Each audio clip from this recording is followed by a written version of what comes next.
much for inviting me to come and speak with you, and speaking about something that I really enjoy talking about it, and it's my passion. I want to say thank you to Christine.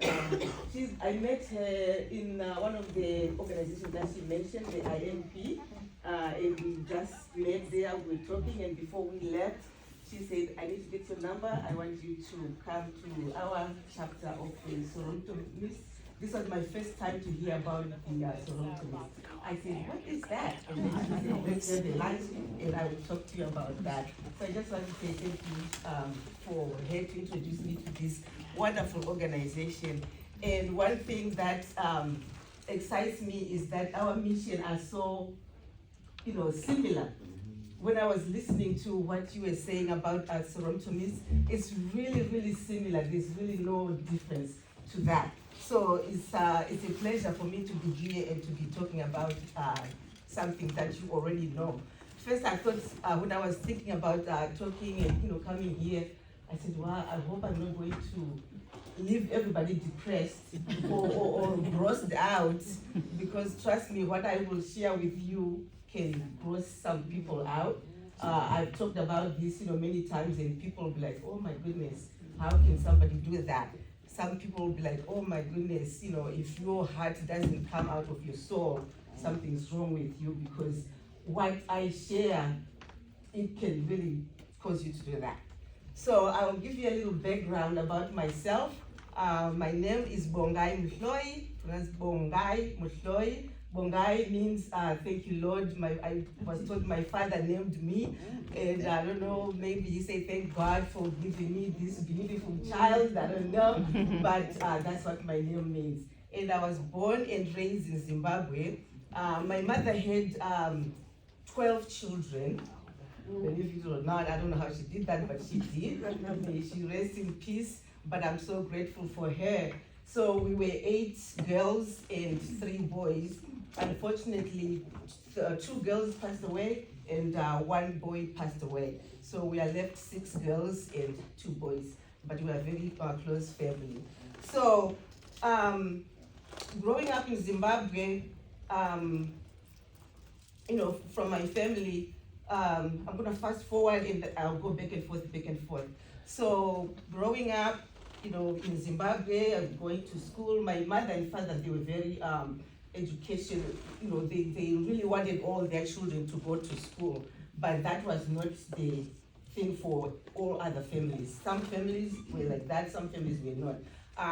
So we all went to school, all 12 of us at the time before the other ones passed away.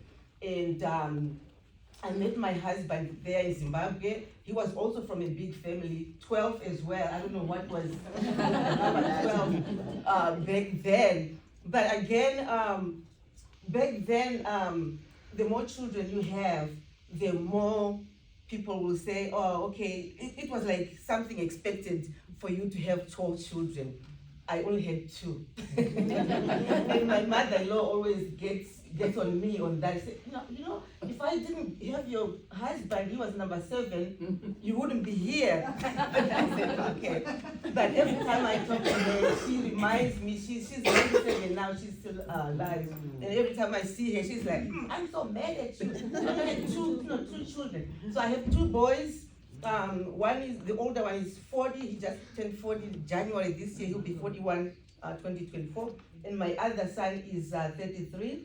My older son, he has 2 girls. He was here, but he lives in Zimbabwe right now.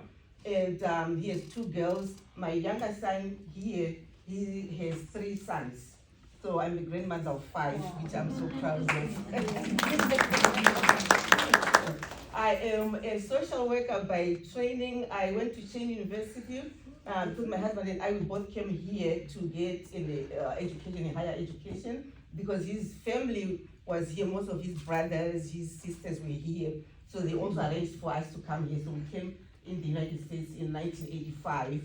And so it has been like almost 40 years now. But the accent is still there, that will never go away, so it's there. And if I'm talking too fast, if you can't understand what I'm saying, please just let me know, I will try to slow down. So that's a little bit of background about myself. And so when I grew up, when I was in Zimbabwe, around age 11 or 12, my grandmother, my mother's father, they also lived in the same area where we lived at. So we will see our grandmother every day, you know, almost every day if we wanted to, because they were maybe a mile from where our house was. So again, you know, when I think about it now or back then, it was cultural norm for families to marry off their children. And when I say children, I'm not just talking about, you know, a 17-year-old is still a child. These are 11-year-old girls.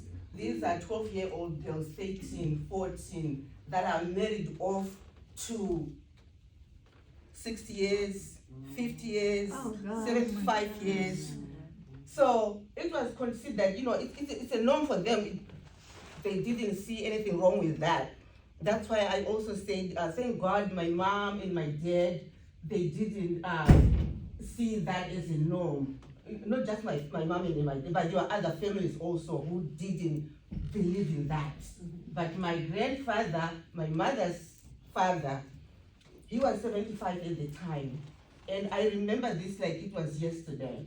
So one day, you know, we were sitting down, you know, my mom said, you know, we have to go to grandma and grandpa.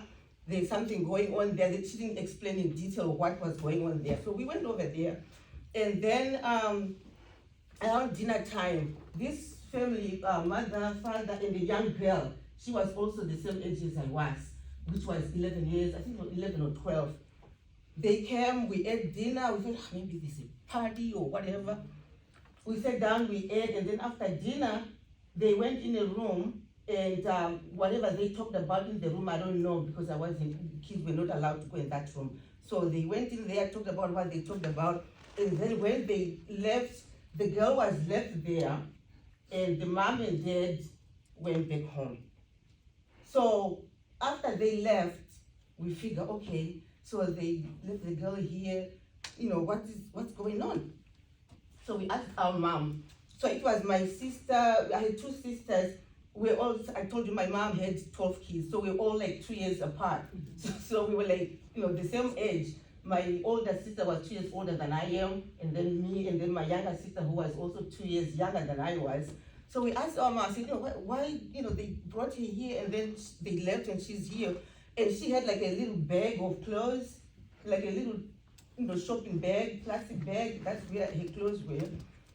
She was left there with it, so they just dumped her there and then they went there. So as we asked our mom, they said, she told us that this is what, you know, going on. So my grandfather gave this family 10 cows, 10 cows to leave their daughter there with my grandfather who was 75 and she was 11 years old. Oh my So it is, when I think about even today, you know, you'll be like, wow, that's why I say it might gross you up. So a 75-year-old, now he has to sleep with this young lady, young girl. I can't even call her a lady. She's a child. And thinking about it, you know, thinking back, I'm like, you know, how can a 75-year-old feel so comfortable to sleep in the same room with the 11-year-old girl?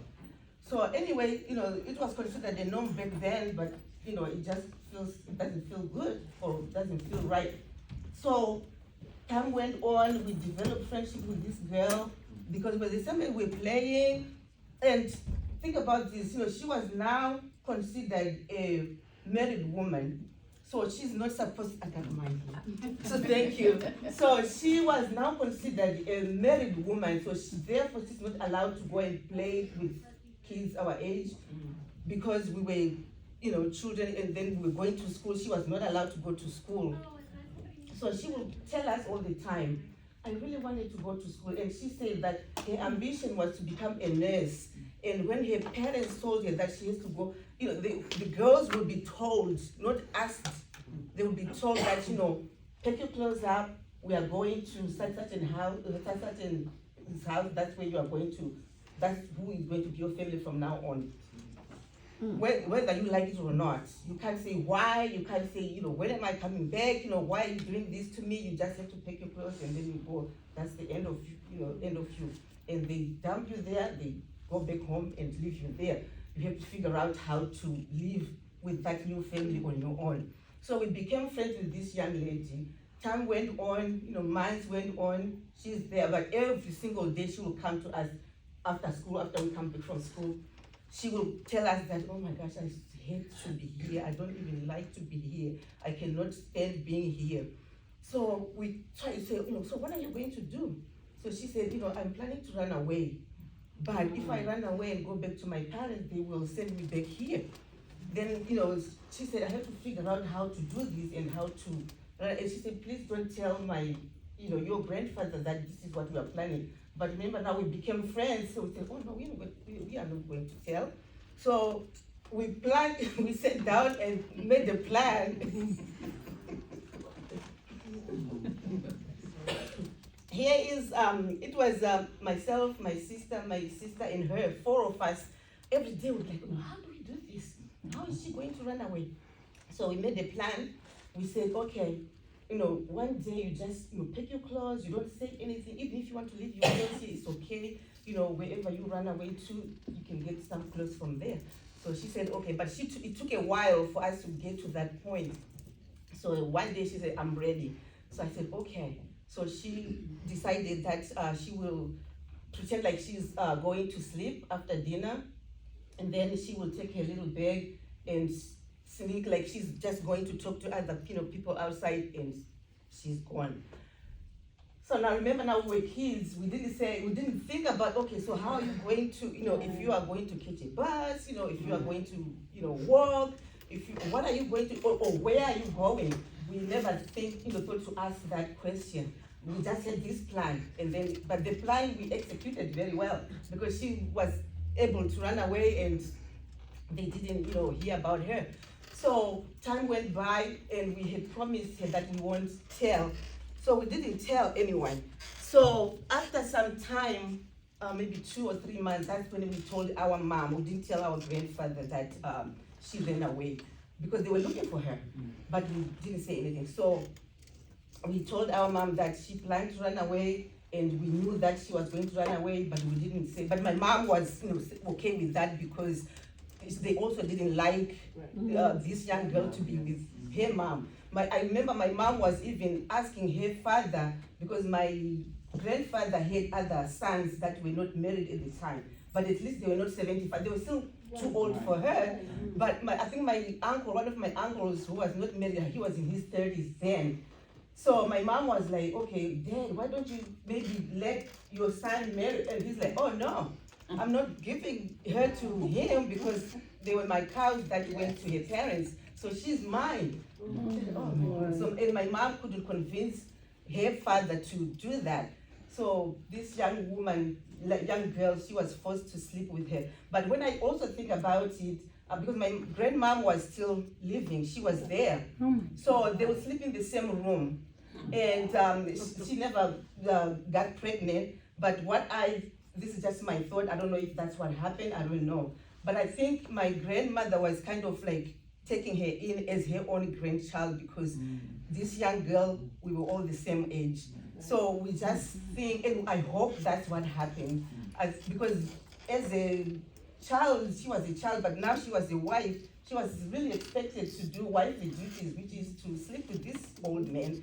So I think my grandmom was kind of, protecting her, because she was thinking about us and kind of relating her to us. So she kind of, protected her, because she never got pregnant.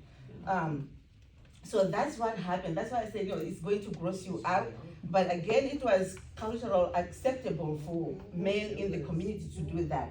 And believe it or not, even today, that norm, there are still some communities in Zimbabwe, rural Zimbabwe, where fathers, grandfathers are still practicing that, that norm, which they call a norm.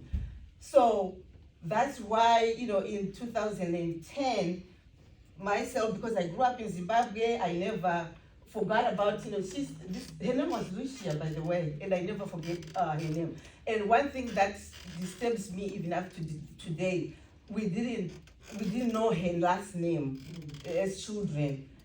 So now with Facebook and Instagram, if I knew her last name, maybe I could search for her and say, what happened to you? Were you able to become a nurse that you wanted to become? But I only have a first name, I don't have a last name. So, there's no way, maybe hopefully one day I'll be able to run into her or meet her or hear about her, but that's my hope. And I just want you to have a little idea. So according to UNICEF, they did a research, this was 2022. They say 12 million girls are married before age 18. This is worldwide now, because it just that this child marriage just happened not just in Zimbabwe, but it's a lot of countries are still practicing these child marriages. So 12 million girls are married to, they are married before they become adults, before age 18. And that brings it down to 36 girls every day. That's a huge number to think about. It's a huge number. So we really have to do something about it. And even though I know I'm not, saving all those 12 million girls, but even if it's like 50 girls or 100 girls that I'm helping, at least that brings the number down. And if, more and more people do the same thing or similar things and continue to talk about it and making people aware that this still happens, which is something that I'm also really happy about SI, because your mission is to empower these girls, women and girls, worldwide. So we are doing something about it, and we are working towards making the numbers go down. So I'm really happy about that. So again, as I was thinking about Lucia, when I came here, finished school, I went to Cheney, and when I finished, I said, what can I do to give back to my community? Because I knew what was going on in my community with girls being married off, or just being poor, that they are not able to fulfill their dreams, and they are not able to accomplish what they really wanted to do for themselves. So my husband and I were working, so I started saving money a little bit, and then I would support, my mom would say, do you know that girl that you went to school with? She's no longer going to school, or she is just sitting there, she cannot afford to do whatever. So I would just try to raise a few dollars, because it was just me as an individual. I started, saving money, and then I sent to my mom, who will pay for this young lady to do whatever she can do to help themselves out. So I did that for a couple of years. And then one time, my husband and I also have a business in Coatesville. We kind of retired. My son is running that now. So when I was still managing the business, I live in Gap, PA. So the business is in Coatesville. So I will drive, in the morning every day to go to work. And lazy me, I will just wake up, get ready, stop at Wawa. There's a Wawa in between. I will stop there, get a cup of coffee, maybe a donut one day, maybe I used to love those sausage egg croissants. So I'll get that every single day going to work, every single day. Then one day I just sat down and I said, every single day I'm getting a cup of coffee and a sandwich. I calculated and see how much I was spending a week. I said this, and I said, oh my gosh. Then I calculated to see how much I was spending a month, a year. I said, oh my goodness, I can really save somebody, if I make my own coffee at home, buy a whole bag of bagels, or maybe I can just buy those cups from Wawa and pour my coffee in there. I had a coffee maker at home, which I was not using. So, I started doing that. And believe it or not, I was able to send 2 girls to school from that. And they continued to go to school because I just gave up a cup of coffee and a sandwich, every day, by doing that. So in 2010, since I was doing that as an individual, I couldn't do fundraising, I couldn't, ask for donations from, company people. They'd be like, how can we give donations to an individual? If you were in an organization, you could get more. So I registered my non-profit as an organization. 501c3 is registered in Pennsylvania. So I started, working and started talking about it. And the first year we were an organization, just myself, my husband, and friends of ours, people that I go to church with and people that I knew from the community. I told them what I was doing, and we were able to save 10 girls from that particular community, and then we put them in school. So we went for a while with those 10 girls that we were able to take from the community. So what happens when I say take the girls from the community, I also met this teacher who teaches in the community where this is like hard. They say, as soon as she goes through puberty, off she goes. So she teaches there, and I found out later that this lady, we went to school together. We grew up in the same community.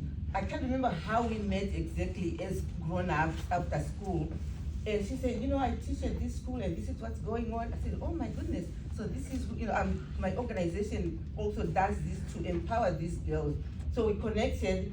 So every time she sees a girl that's about to be married off, she will call me and say, oh my goodness, I have 2 girls that are on the way to go get married off. Then here I look for sponsors, I talk to people, and then I get a sponsor who can send the money they will send the money to me, and then I send the money to the school. I don't give the money to an individual, to their mom or to the girl. The money goes straight to the school to pay for the fees. The girl will only be told that your fees are paid for, so you come to school. I'll also explain to you how the school. So when I get the money, I don't give it to an individual. The money goes straight to the school, because remember now, these families that are marrying off their children, they are doing it due to poverty. Because once they send the girl off to school, it's no longer their responsibility. This girl, she's somebody else's responsibility. So basically they'll be like, okay, let's let her go. But if somebody, the good thing is if somebody said they will pay for the girl, they're okay with that. I've never had a parent who will object to us saying, your daughter her fees will be paid for. Since I started in 2010, I haven't had anybody who will object to that. So that's a good thing. They will say, oh, okay. And most of the mothers who are doing this, they were also child brides. So most of the time they don't have skills, they don't have any say. And I can't remember, I think it was me, but I can't remember who said that women didn't have a say. So they are married to these men. And if the father said, I'm marrying off Sarah, mom would be like, okay, there's nothing she can say or there's nothing she can do about it. But some women now, they're like waking up, they will do something about it. I will tell you a little bit later. So if I send the money to the parents, most of the time they will go and buy something else, besides sending the child to school. So that's why we avoid giving money to the individuals. We send it to the school already, and this teacher that I work with, she will make sure that we get invoices to say that the fees were paid for so and so, and she's safe, she can go to school. So that's how we do it. We also do, besides, so when I ask for sponsors to sponsor a girl, I usually say it takes $30 a month to make it possible for one girl to stay in school for the whole year. So $30 will come out to like $300. That's all it takes to keep a girl in school and prevent her from being married off. $360 a day. So if you calculate down, it really is like a cost of a cup of coffee, a cup of tea, or a soda or something like that a day. So if somebody said, oh, it's too expensive, I cannot do that, I try to explain to them that it's not that expensive. It's different from here because when I think about when I went to Cheney, one textbook will cost me about $500. That's enough to send somebody to college, but here it was enough for one book, one textbook. So it's something doable. You just have to want, to do something like that.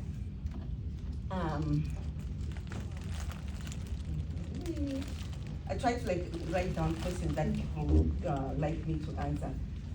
So we give these girls an opportunity to make a choice because right now they don't have a choice to say yes to this marriage or no to this marriage.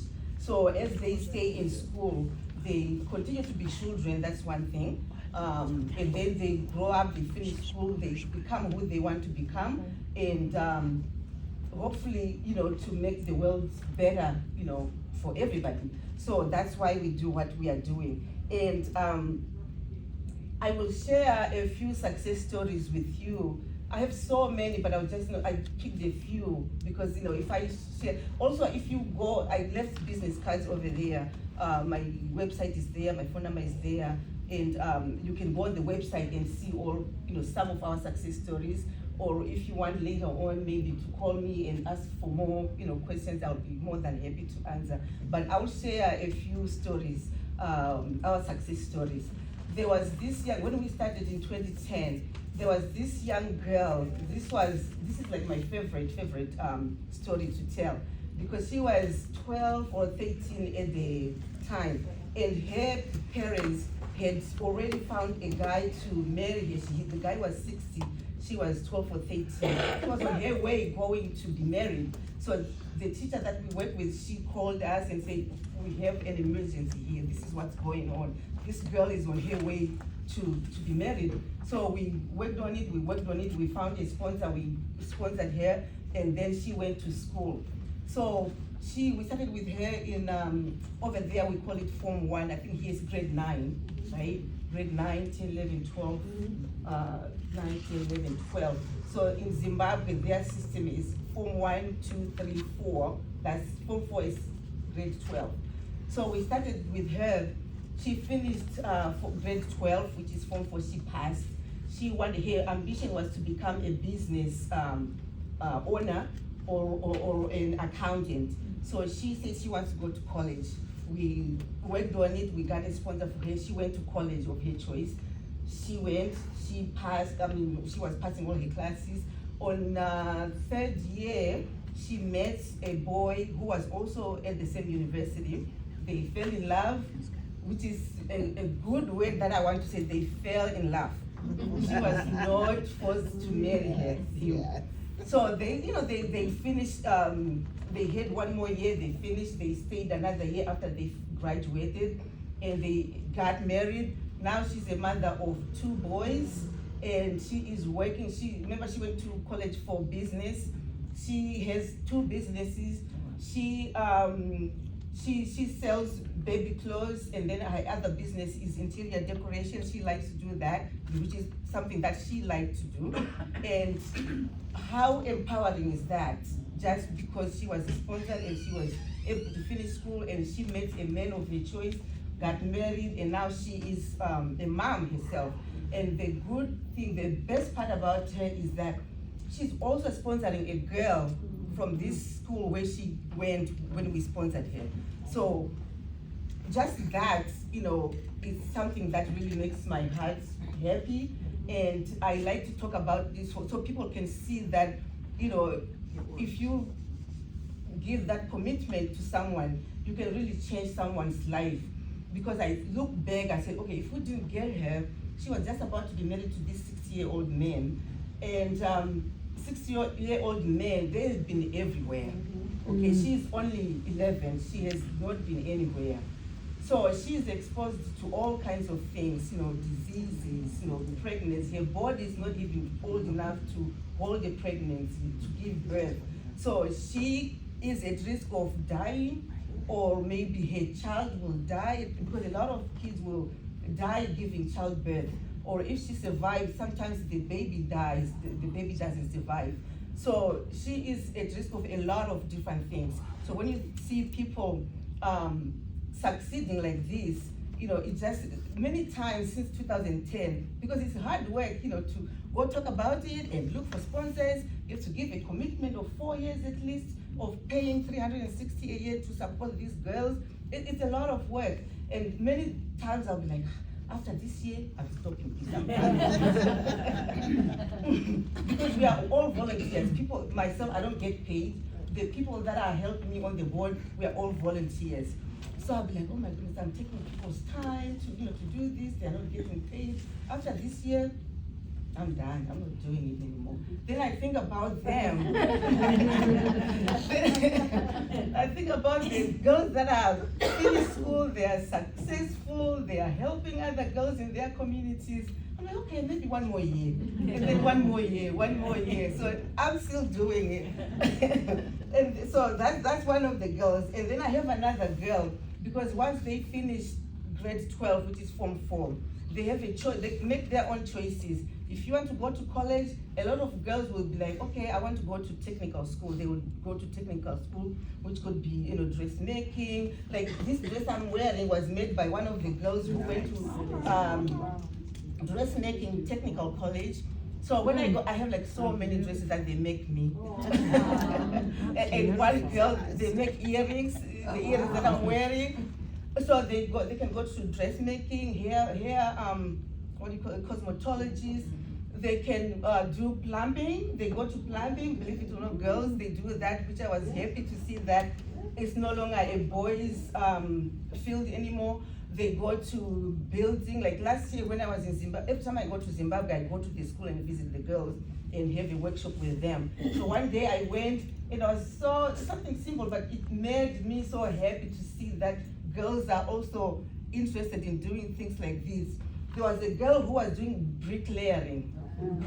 She was like holding a shovel and she was making bricks and she was building something. I'm like, wow, this is so cool. So one girl went to culinary school. She finished. She also met her husband now there at the culinary school that she went to. Now her husband, they graduated. This was maybe 5 years ago when they both graduated. So the husband is now a big chef at one of the big company over there. The wife, she's also a chef, but she works in a big like a supermarket. There is something like I would say maybe something like Wise supermarket or maybe Giants. So they have a food department there. So the girl works in a place like that, and she is so happy. She is excited to do what she's doing, and so when you look at those girls, graduating and doing things like that, you're like, wow, this is so exciting. And I have another one who is, if you go on my website later, I think it's on the website or on my YouTube channel. This young lady, we got here, I think it was 2016 class till 2019. So she was a young girl, similar situation. Most of the stories are similar because they are about to be married off. So she was about to be married off. We got her a sponsor. She went through high school, she finished, and she went to teachers training college. And she finished her teachers training college, and then she went back to the school where we sponsored her to go, where she went to school. She's teaching there now. Oh, wow. And she met her husband there also at the school. We didn't sponsor the guy, but we sponsored her. So, but now they are both teaching at the same school.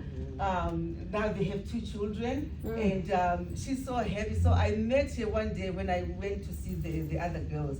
She came and gave me this big hug and said, oh my gosh, if it wasn't of you, I don't even know where I was going to be now. Then I said, okay.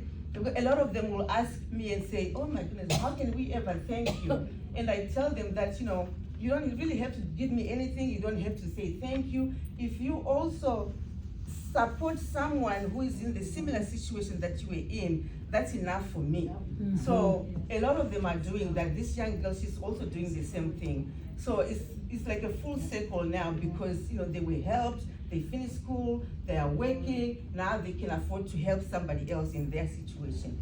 So I keep doing that, and I will tell you one more story. This one, she's still in college, we also got her, she was same situation, about to be married off. She was 12 when we got her first. She finished high school. She wanted to be, she likes to talk to people a lot, and she likes to show people. So she's doing hotel and restaurant management and tourism, because she said she likes to travel also. She's like, I hope I can be the flight attendant, because over there, if you're a flight attendant, it's like a huge thing, and you will get to fly to different countries and showing people. And if you are working at a resort area, people will come and you are like a tour guide, you'll be telling them all about that place. She likes to do that. So she is in her last year of college. So I'm hoping that she will be graduating. She'll be graduating soon, and she's already invited me to the graduation, which I will be definitely going to the graduation. So stuff like that, makes me really, excited to do what I'm doing and continue to do what I've been doing since then.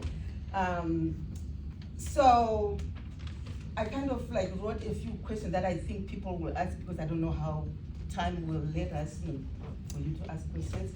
So most people, when I talk about this, they will ask me, what does the government say about these child marriages in Zimbabwe? So the government, Zimbabwe is supposed to be a democratic country, but it's not really a democratic country. That's all I'm gonna say. So, of course, in the books, the law says 18 and below, you are still a child. You are not supposed to, nobody's supposed to marry somebody who is under 18. But it happens. I've seen it happening. Even the police officers that are supposed to enforce the laws, that, if you see somebody marrying a 17-year-old, 12-year-old, 13-year-old, they're supposed to be locked up. The police themselves are doing the same thing. Some of them, not all of them, some of them. So the government, is against the rule to marry somebody who is below age 18, but it still happens. So there are rules against child marriages, but again, they are not enforced as much as we would like to see them being enforced. But the good thing is, there are, not just me, there are other organizations also that are doing something to end child marriages and to make sure that these laws are being enforced. So I would say it's getting better, but it's not where we would like it to be. We continue to work on it. We continue to do, things that we can do to help these girls. We continue to give resources. When I go to this school, I tell the girls that you don't have to do this, because if you talk about it, if you tell someone that, this is what's happening in my family, my father is saying this to me, go and report it, bring it to the teacher, go take it somewhere, tell someone. Maybe you can tell it to somebody who can do something about it and prevent it from happening before it happens. So we are teaching the girls that, not just my organization, but there are other organizations as well. And some of them will also come to the school and the schools around these communities and tell the girls and tell the teachers, they are training the teachers as well to try to be able to see. If they look at a girl, they might see something, maybe she's stressed out, maybe something's wrong, they try to ask her what's wrong, and hopefully she will be able to tell. And this teacher that we work with, she's very free, and sometimes she'll take girls into her own house to prevent them from getting married off, because the girls now know what she does and how she helps. They will run to her and say, my father said if I, within the next 2 days you are gone. So they will run away from the house and stay at this teacher. And then she'll keep them. One time she kept a girl for more than a year while she's going to school. And I forgot to tell you this one other story. So this mom, she was married, and the father was about to marry off their 12-year-old girl, but the mother didn't want that at all. So the mother was like, okay, let's do this, it's okay. But in the background, she was arranging with her sister. Her sister lives, in another area, which is a little bit far. So this mom said to her sister, I'm gonna bring my daughter here, and then I'll tell my husband that she ran away. I don't know where she is, but she's at her aunt's house. So they arranged that. the daughter went to the aunt's house. She stayed there, and the mom knew about this teacher, so they connected. And the teacher said, okay, I'll talk to Bongai with the organization. She did talk to me. We arranged, we found a sponsor for her. We sponsored her, and then she went to school. She stayed there for a year before the father knew where he was. So mad, like, I was supposed to get, whatever, but now she ran away. I don't know where she is. The mom said, oh, yeah, she but the mom really knew where her daughter was, and she kind of pretended to, not know, which worked out fine. And then the good ending is that she finished school, this girl, and then she's working now, she's independent, and you'll be surprised. The father now is happy that, his daughter is doing well. So you'd be like, okay, so why did you want to marry her, marry her off in the first place? But it happens. Are there any rules? I talked about that already. How do mom feels about that their daughters are getting married off? Like I said earlier, a lot of moms, they don't like this to happen because they know what they went through as a child bride themselves. Because they get married, they don't have any skills, they don't have any education. There's no way they can get a job that will make them, independent and be able to support their families or themselves for that matter. So it's like a cycle that will continue on because the mom, didn't finish school. She was married off probably at 12 as well. And then her daughter is also married off at 12. She's gonna have another daughter who is gonna be, in the same thing. So it goes on and on and on until somebody comes in and breaks that cycle, which is, something that we are excited about, that we are one of those organizations and people that are breaking these cycles of poverty and do something about it. I talked about the statistics already that 12 million girls are married or are married before age 18, which makes it 36 girls a day. It's a huge number that we really need to do something about that. So for more, like I said, we have a website, we have a YouTube channel. I have business cards over there that people can take home with them and all that. But I would like to really thank you, Christine, again for giving me this opportunity to be here. Talk about working our mission. It's just amazing. I tasked you guys, we had her come speak at Phoenixville, and we were able to give her a donation. We are actually giving her a donation as well today. It's now in our budget to give her an annual donation. Wow, thank you so much.